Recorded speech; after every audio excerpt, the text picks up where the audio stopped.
So, I got a MacBook, and I gamed on it.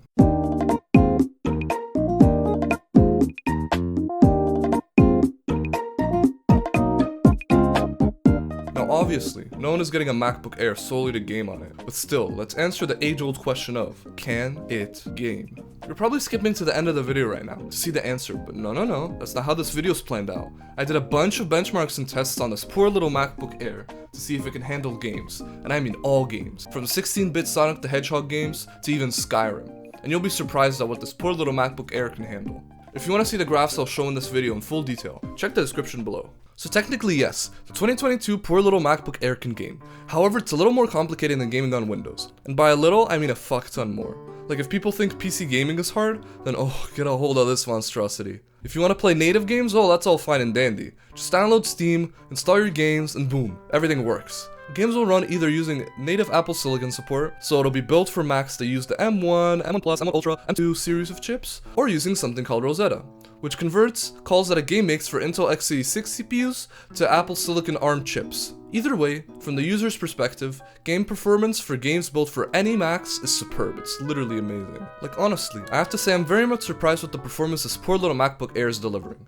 Even though it's not the best in games like CSGO, games that are ported to the Mac with the Mac's features and strengths in mind perform pretty well, with Celeste and Dirt 4 being great examples. Even though Dirt 4 couldn't manage to get 60 FPS, I was keeping a stable 30 to 40 FPS in Dirt 4, a stable 60 in Celeste, which isn't really much of a surprise considering what Celeste is, and I was getting a lot of jumping FPS results in CSGO, getting anywhere between 15 to 45 FPS, with one time in jumping straight from 15 to 45 FPS in the span of just 10 seconds. Another native game for the Mac is the one and only bestseller, Goodfeller, Minecraft. Now the thing is, Minecraft has two versions for the Mac, the one optimized for Intel CPUs, and the one optimized for Apple Silicon chips. Minecraft 1.19 and above used the new version of Minecraft, the one optimized for Apple Silicon chips, and Minecraft 1.18 and below used the one optimized for Intel CPUs. I did some benchmarks between them, and there is a very clear showing of how native performance is so much better than using Rosetta. I made a survival world with the same seed in both versions, and I managed to get around a 20 to 30 FPS boost in Minecraft 1.19 than I got in Minecraft 1.18, with Optifine not really doing much of a difference in 1.19. However, if you plan to use Minecraft in versions 1.18 and below, I suggest you use Optifine because it really does help with stabilizing the performance, and in some cases even get you a 5 to 10 FPS boost. Now if you want to play games that aren't supported on the Mac, oh then strap in boys. First you have to download either Parallels or Crossover, and some games work better or in some cases work only on one or the other, so you have to make sure of that too. Then, you have to set them up. If you want a video on how to set up gaming on the Mac by the way, let me know in the comments below. And while you're down there, why not like and subscribe? Anyways, once you got them set up, then and only then can you game. Now performance on Parallels is so much better than I expected, considering you're running games on a virtual machine. Honestly, props to the Parallels team for finally making a virtual machine that supports advanced 3D acceleration. Like honestly, that's something you wouldn't find on Windows ever, jeez. I tested Skyrim, Trine 2, and Among Us. Among Us obviously managed to keep a stable 60 FPS, however the real surprise here is Skyrim, which managed to not only outdo Trine 2 in performance, but also hit 60 FPS at one point. However, performance in Skyrim wasn't stable, and the game was jumping anywhere from 10 FPS to 60 FPS, but it was still somewhat playable. Trine 2 kept a more stable 20 to 30 FPS, and performance was also somewhat playable. Crossover also surprised me, but in the wrong way. What Crossover is similar to how the Rosetta works, except instead of translating code calls from Intel x86 hardware to Apple Silicon ARM chips, this is done on a software level, using something called Wine, and it translates code calls from Windows to macOS. Crossover is also available on Linux and Chrome OS, and does the same things on those operating systems as well. So performance in Crossover is somehow worse than in Parallels. However, one game that was amazing was Overcooked 2. It worked perfectly and had a stable 60 FPS at 1080p, with some dips here and there sometimes. However, I can't say the same for the other two games. Both Dragon Age Origins and Nickelodeon All-Star Brawl's performance was abysmal, both managing a stable 10 to 15 FPS, which is honestly horrible considering how old Dragon Age Origins is, and considering what kind of a game Nickelodeon All-Stars Brawl is. Like honestly, if Super Smash Bros. Brawl could run at 1080p 60 FPS, which I'll get into later, why can't this? Also a note, Dragon Age Origins had some issues with audio. I don't even know how to explain it, but like here it is. Yes.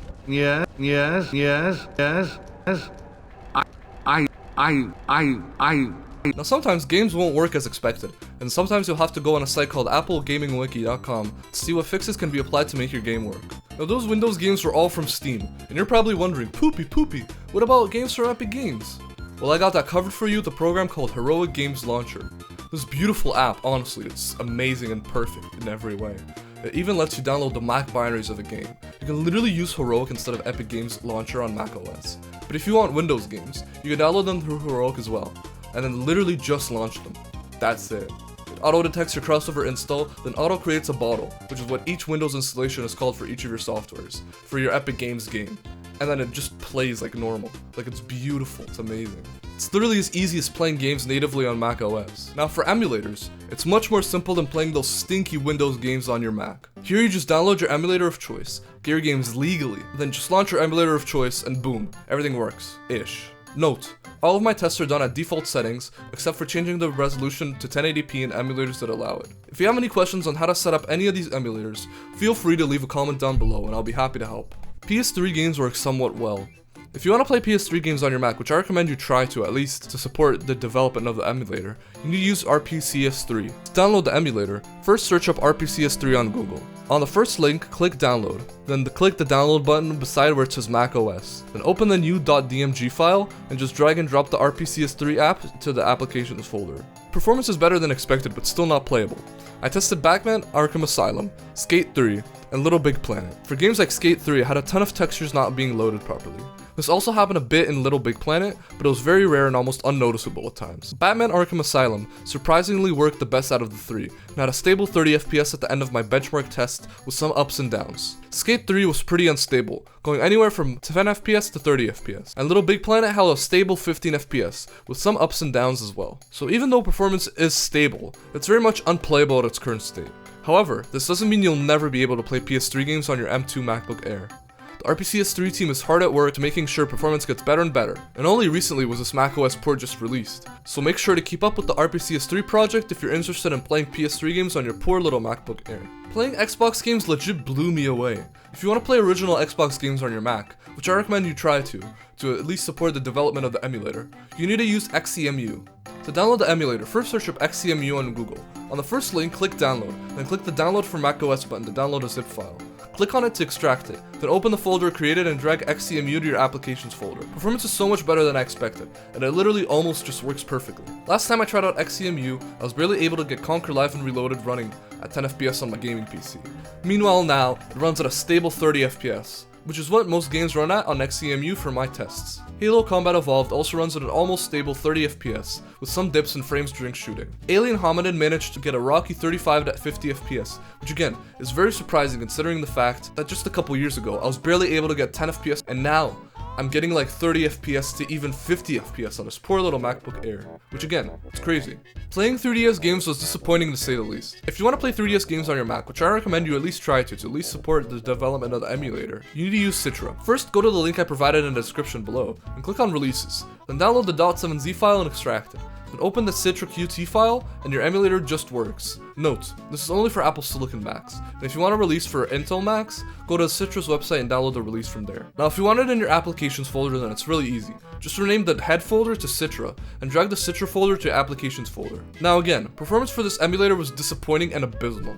Donkey Kong Country Returns 3D didn't even manage to reach 10 FPS once. The highest it got was 9 FPS. And Super Mario 3D Land had very rocky performance, with the FPS jumping anywhere from 20 FPS to 45 FPS, making the game unplayable as well. However, Shovel Knight Treasure Trove, a 2D pixel art game, managed to get 60 FPS, which is good for the emulator, I guess. If you want to play games from the Wii, GameCube, PS2, Dreamcast, PSP, or anything older on your MacBook Air, then you're very much in luck. Expect a very stable 60 FPS from those emulators at 1080p with no lag and perfect performance. It's honestly amazing how far emulation has come to allow this poor little MacBook Air to play games such as Shadow of the Colossus, the Little Big Planet PSP port, and even Super Mario Galaxy at almost native performance with beautiful crisp 1080p quality. If you want to play weird GameCube games, which I recommend you try to at least support the development of the emulator, you need to use Dolphin. To download Dolphin, first search up Dolphin on Google, then click the first link and click on the macOS link to download the DMG. Then open the DMG and drag both files into the applications folder. Then just launch the Dolphin app, not the Dolphin Updater app, to launch the emulator and play your favorite Nintendo games. Again, performance is great for this emulator, and it runs at a stable 60 FPS with beautiful 1080p quality. If you want to play PS2 games, which I recommend you try to at least support the development of the emulator, you need to use Aether SX2. Now this emulator is built for Apple Silicon Macs only, so if you're here for your Intel based Mac then pool's closed, go home. To download Aether SX2, First search up Aether SX2 on Google, then click the first link and click on Downloads link at the top. Scroll down and click on Desktop. Then click the newest file that ends in a .zip to download the latest version. Then click on the downloaded zip file, it's extracted, and drag the extracted Aether SX2 app to your applications folder. Again, performance is great for this emulator, and it runs at a stable 30 or 60 FPS depending on the game, at 1080p quality. If you want to play Dreamcast games, which I recommend you try to at least support the development of the emulator, you need to use ReDream. Now there are other Dreamcast emulators available for macOS, such as Flycast and DEMule. However, I found ReDream to be the prettiest and the most stable for my testing.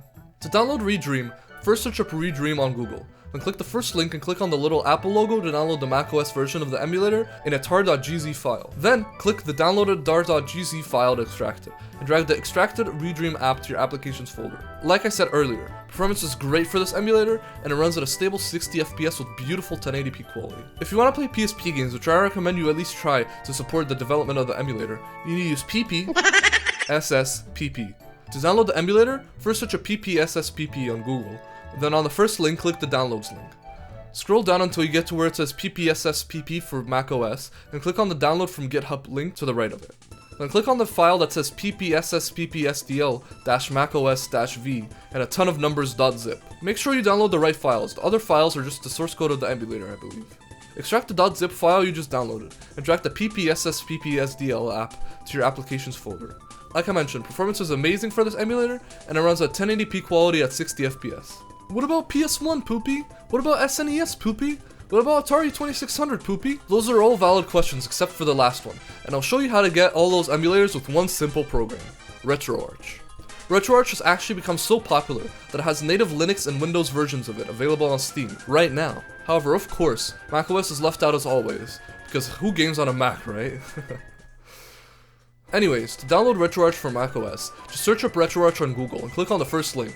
Now click on Get RetroArch and click on Download Stable in brackets Metal for stable release, or Nightly in brackets Metal for a more updated release, albeit with some bugs that may not be found yet. Whatever version you decide to download, make sure it is the Metal release, as that is the one that has the best compatibility with your M1, M2, etc. Mac device. Then open the DMG and drag the RetroArch app to your applications folder. Now launch RetroArch and scroll down to where it says Online Updater and click it. And wherever it says Update, just click it to update all of RetroArch. Then go to Settings, Drivers, and scroll down to Menu, and set that to XMB for a more updated interface. Now restart RetroArch and boom, PS3 moment. Now go to Settings, Video, Full Screen Mode, and set Start in Full Screen Mode to be on. Now scroll to the beginning, and go to Online Updater, Core Downloader, and download the following cores for your consoles of choice. Cores in RetroArch are what the emulators are called. For my testing, these are the best cores for each system. For DS, download Melon DS. For Game Boy/Game Boy Advance games, download MGBA. For NES or Famicom games, download Mason. For SNES, download BSNES HD Beta. For Sega Master System, Game Gear, Genesis, Mega Drive, and Sega CD games, download the normal Genesis Plus GX. For Sega Saturn games, download Beetle Saturn. And for PS1, download Beetle PSX. Now what's next for gaming on a poor little MacBook Air, or even a super beefed up Mac Studio? One word, Linux. Linux currently is on its rise in gaming, thanks to Valve and the Steam Deck, which actually runs on a custom version of Linux. Currently there are two pathways that this could go, and that's either dual booting Linux with Linux distros such as Asahi Linux, or through a virtual machine that will eventually support both advanced 3D acceleration and Rosetta 2. Now you may be asking, Poopy, what the fuck did you just say? So basically, what will happen is either your games will run sort of like Parallels does, except instead of using Windows, you use an x86 version of Linux, which will open up the door for more support. Or, you install a version of Linux called Asahi Linux alongside your macOS install, and you just reboot to Asahi Linux and play your games on that Asahi Linux part of your Mac. Asahi Linux is actually a reverse engineering project of Linux, where people are trying to reverse engineer the drivers of your Apple Silicon Macs to open source drivers for Linux. Currently both projects are in very early stages, so that's it. My in-depth look and guide at gaming on an Apple Silicon Mac. If you found the video informative in any way, please be sure to leave your thoughts in the comments below.